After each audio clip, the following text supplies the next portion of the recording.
Hi guys, back again with episode 8 of season 2 of Mamemeister's High Score Kerfuffle. And last week's game was another choice from me, and as a massive Sega and puzzle game fan, it was Columns, released in 1989 in the arcades.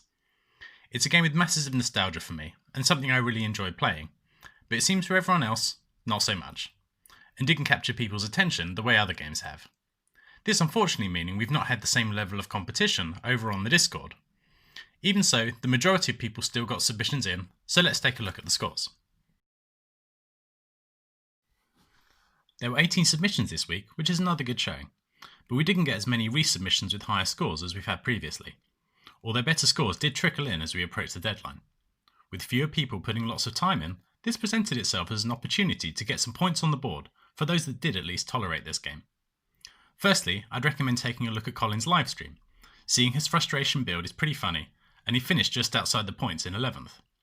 Some of our usual heavy scorers, such as Ian Cullen, Ten Shearers and Mark Blaster, are all in the bottom half of the top 10. Robert Morrison and Mr. Cosine have done well in 5th and 6th. Panther UK continues his high level of consistency in 4th, having never finished outside the top 6 this season. Andrew Lowe has again finished in 3rd, and referred to this game like doing maths or arranging mugs in the cupboard. Not his game, but even so, has done pretty well, and that's 2 weeks now that he's been beaten. Last Wednesday morning, I dropped a 70,000 point score, and the only person to come close was Wee Bob with a very good late submission last night and has finished 2nd. But finishing top this week with 76,000 points is your mug arranging mathematician, me, with my 2nd win of the season, which I'm very happy about. I'd happily play game after game of Columns, but could only play until last Thursday. But even so, that was enough for the win. For the rest of the season, I think we'll only be playing Sega puzzle games, as they clearly suit me. Let's see how that's changed the overall standings. There have been a few changes in the leaderboard, but all in the lower half. Decent performances from Mr. Cosine and especially Wee Bob have moved them up to 10th and 11th, pushing down Yoda Gamer Steve and Andy Wood. Mark has overtaken Colin for 8th, and Robert has overtaken Ian for 5th. Our top 4 remains unchanged, but with that win for me and a relatively low score for 10 Shearers, there's now only 4 points between 2nd and 4th. This should be a good contest for the podium places for the rest of the season.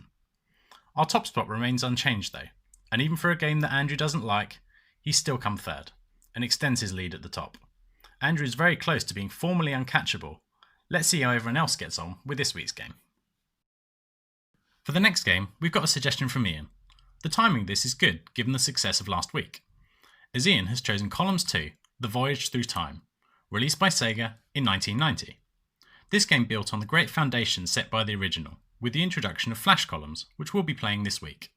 There's a flashing jewel on the playing field that you need to clear. Once done, the level is complete and the next one loads. Personally, I prefer the simplicity of the original, but this is a nice twist on the concept.